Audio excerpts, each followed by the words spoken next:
Hey, everybody. Happy Friday and welcome into Business Salad. Hope everybody is having a great week and is ready for the weekend. Oh, yes. And I am Katie Anderson, and this is Steph Reyna. We are your weekly hosts that are on the ball now with our weekly stuff. We are back in sync. We are ready. And we're excited. It's Friday, and we are excited about all of what we're getting into and what we're talking about. And I feel really good about all of it. And so I'm super excited. But it's Friday, which is good stuff. How the heck are you, Steph? It is. I am good. Like you said, it's Friday. I'm excited for the weekend. We are still covered in ice over here where I am, but it's going to get up like around 50 sometime in the next 10 days. So I'm pretty excited about that. My week was good. What about you? Oh, good. It's funny. It's so weird. And, for you coming from living in Vegas and then moving East Coast and like the weather, it's got to be such a big, I feel like you've adjusted really well. I got to say, I feel like you adjusted very well to that change. I don't think I adjusted as quickly. I was sort of like shocked when there was so much snow happening like 10 years ago when I moved to Colorado. So I just want to say kudos to you. I feel like you guys have embraced it very well. But yeah. No, it's been good. It's good. I feel like it's one of those things where we're just kind of wrapping up January and going into, February already. And it's like, holy smokes. But it's super positive. Everything's been good. I'm looking forward to the weekend and, catching up on other projects and fun stuff. But how about you? Any weekend plans for you? No, probably going to try and go find some more Valentine's Day decorations. I'm in the mood to decorate this year. So I started like a couple weeks ago. I took Christmas stuff down, Valentine's Day stuff up. So I don't know. I'm feeling the love this year, I guess. What's funny you say about Christmas decorations? I was talking to my mom the other day, and she was talking about like how long can she like keep her tree out? Like it just kind of made her happy. And I was like, gosh, someone should do something where it's like a year-round tree, but it's not like a Christmas tree. It's like a holiday tree. Because like who doesn't like trees? And I was like, Mom, you can take your Christmas decorations off, and then you can do like Valentine stuff on your tree. It'd be super weird and wacky, and that'd be awesome. But I don't know if she's doing it or not. So, Mom, I don't know if you're doing it, but I do think that it's cool to kind of keep some of that stuff going. You did it longer than me. I had him down the day after Thanksgiving this year. I was a little bummed, not gonna lie. Oh my gosh. Wait, Thanksgiving or Christmas? Christmas, the day after Christmas. Oh, so okay. Down before New Year's. Yeah, I'm confusing my holidays. I had him down before New Year's, which I usually try to drag that out if I can, but Yeah, I made it until I think the first weekend after the new year, and then I just got sick of looking at them. So I put up more decorations of a different style. But you're right, she could do Valentine's Day, and then she could do St. Patty's Day, Easter, like Flag Day. I mean, there's a lot of things you could do. Some holiday decorations. No one takes that idea because I'm going to see if I can market it. That'd be really fun. Just yes. Yeah. Oh my gosh, we used to do our daily holidays. Remember? Oh, we need to get back into that. We should do that. Good time. All right. So what are we talking about today, Steph? This week, let's focus. We are talking about volunteering virtually. This is a follow-up show to our amazing show last week with the impeccable Nicole with ARC. And all of the awesome things she's got going on. And she mentioned during that show that you can help her virtually from anywhere in the world. There are different roles you can fill. And we thought it would be a good idea to kind of expound upon that and maybe give you guys some ideas about how you can volunteer virtually. What do you think, Katie? I love it. I mean, the more ideas, the merry, right? I mean, it's good for us to have some ideas, things we can do so we don't say like, I don't know, how could I do that? So I think this is great. And I think, Steph, you did a great job of finding an article that we'll link in here that really gives a lot of ideas. And so we're only highlighting, a dozen of them or so, but I think that, you putting this article, that was a good find. So everybody check that article out because there's lots of great links and stuff on there. But Steph, if you want to kick us off. I love it. Absolutely. So we're going to talk about a list of virtual volunteer opportunities that allow you to have a positive impact. You could be sitting at home on the couch in your pajamas and making a difference. Actually, the very first one is one of my favorites on the entire list. And that is using your crafting skills to provide comfort to shelter pets. I love this. I am not crafty, but I am a huge animal lover. And we're going to try and keep these items general, but once we link the article, you can check out the different places where you can actually participate in these opportunities. But there's a need for you guys to create pet toys, beds, kitty sachets, like all kinds of stuff. And it does say that you don't have to have crafting experience because they offer a number of tutorials to help you create the project. I'm afraid that I would definitely end up with something Frankenstein looking, but that is number one, help the animals from home. Totally. I think that's awesome. Well, and I think what's really cool too about a lot of these, like, you know, you're sort of passionate about that particular, you know, cause, which kind of puts you in that place of like, gosh, I wish I could do something. But I love that they say that you don't have to be crafty because like you said, if they're going to show you some things to do, how cool is that? Like, yes.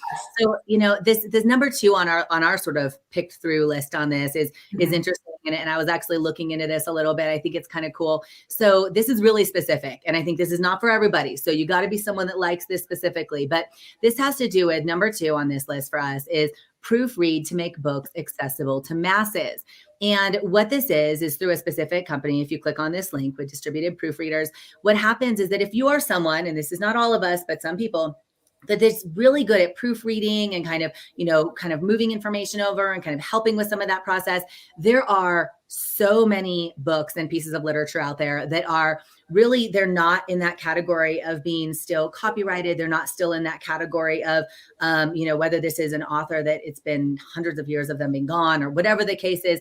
And if proofreaders decide, and obviously there's a whole nother side of this where someone can choose to do this as a business, but if someone decides they want to take their power of proofreading and put it to the test and really kind of help with some of these pieces of literature, you can actually help effectively turn public domain books into ebooks. Because remember, these books weren't ebooks back then, right? So if you're someone who could turn those into ebooks, so they're now, you know, available.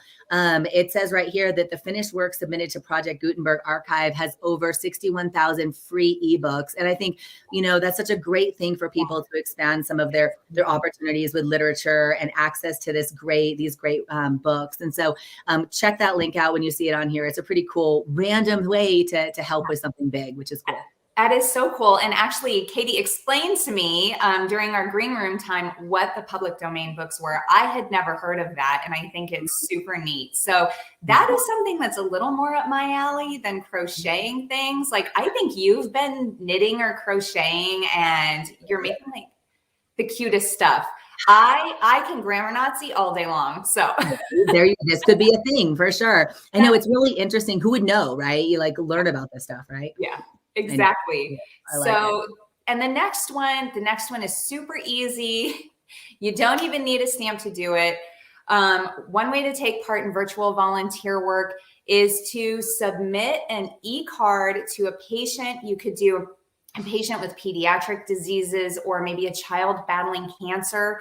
And you don't even have to go to the store and get an actual card. You can use an online card maker and choose a design that's based on artwork created by children in the care of these places. It's so cool. Then you enter in your own little message and you send it. And it's just like that. It's so fast, and you can just lift their spirits and let them know, you know, we're thinking of you. I'm thinking of you, you know, just that support.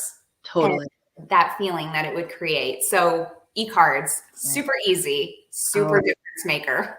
I think that is awesome. And who doesn't like that sort of like uplifting, you know, email e-card? I think that is very, very cool. Yes. Number 8, not to kind of bring us back to crafting, but it sort of does. And I will tell you that those of you, by the way, out there, and you know who you are, that are naturally like already have those skills of crocheting and knitting and stuff, this is for you. And for people like me that are learning, this might eventually be.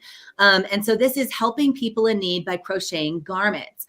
And so what this is it's through Warm Up America. It's a nonprofit. Help people, what they say is they help people in need stay warm since 1992, which I think sometimes for those of us who aren't in that sort of need, we take that for granted. But if you think about how important that is, it says those looking for ways to volunteer at home can support their mission by crocheting or knitting blankets, clothing, and accessories. And I will tell you, Steph, like looking at some of this stuff, I definitely want to up my quality control and how good I am at this. But I did get that cool little kind of crocheting like automatic machine thing. If I can get this, I may click on that and kind of check out if I can make some things that are worth it for people to help keep people warm. That's so cool. Yeah, that is really cool. Yeah, so very neat. So that was that one. I think that, because like, was it called yarn bombing was really popular where people would like knit sweaters for trees or like random things like that. I definitely think that all of those people, I do love trees and I do love seeing that beautiful craft work around, but definitely if you can maybe shift your focus just a little and make it for somebody who needs to stay warm, that might be a good calling for you.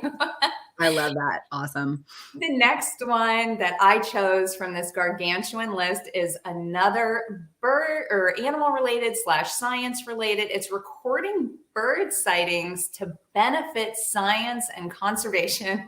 I think that's so cool. Ebird is run by the Cornell Lab of Ornithology, which is the world's largest biodiversity related citizen science project. I almost muffed that one, but it's got over 100 million bird sightings recorded by their community annually. My grandfather was a huge bird watcher. He knew all the calls, everything.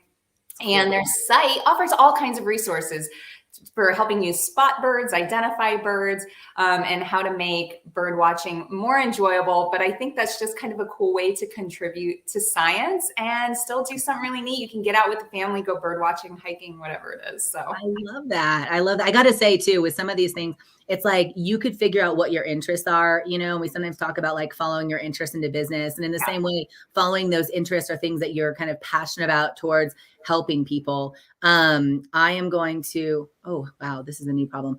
My battery is going to die in 5%. So hold on. No. I'm going to do this one and then I'm going to plug me in. So we're going to be good.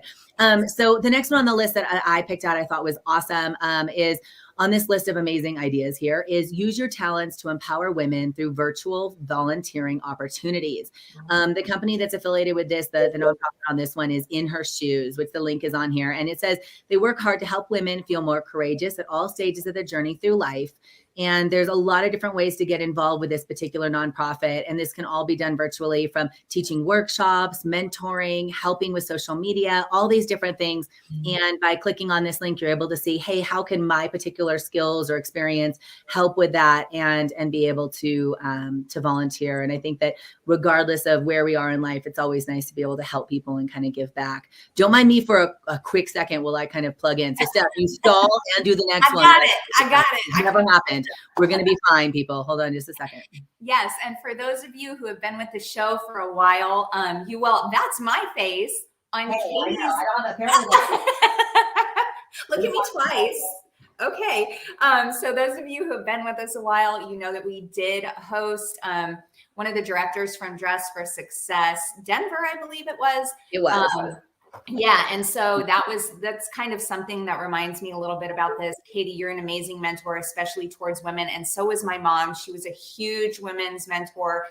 She was really kind of a foundational block for them in a very male-dominated industry, which I think a lot of us, are, and that's really where you see, I think a lot of women supporting women are in those male-dominated industries, real estate, insurance, things like that. But to be able to do it virtually too is such a blessing. Yeah, absolutely. I love that. And by the way, great timing on that. I'm plugged in. And so we are no longer in crisis mode. Carrying on. Gotta love life. Yes. Right? So the next one that we have on here, I actually love that, one of the things about this, Steph, is that we'll find something and it hits a certain category of what we're doing, but towards different audiences. So this kind of is similar to what you were talking about with the eCard, sort of another audience on this, but this is sending a care package to a soldier. And I think a lot of us have heard about this and know that this is out there. And sometimes it's like, how can I do this? So through Soldiers Angels, you can send a care package to a deployed soldier, either as a one-time gift or ongoing through their deployment. through the link that's going to be provided on here for you guys. You'll see other opportunities like sending cards, writing letters. And obviously it's one of those things where of course I can't imagine myself what it'd be like in that situation. But I know that everything that I've heard is just very meaningful for those that are overseas to be able to receive anything from someone in the States with support or care or love. So I think that there's a great link on here for that kind of care package and putting those thoughts in. So lots of options there. So that was that one I thought was cool. Yeah, that is really cool. And another one that we've got on here is there are actually two that are kind of related. One is offering your vision to people with vision impairment, so you can help them with services that they need help with relating to that.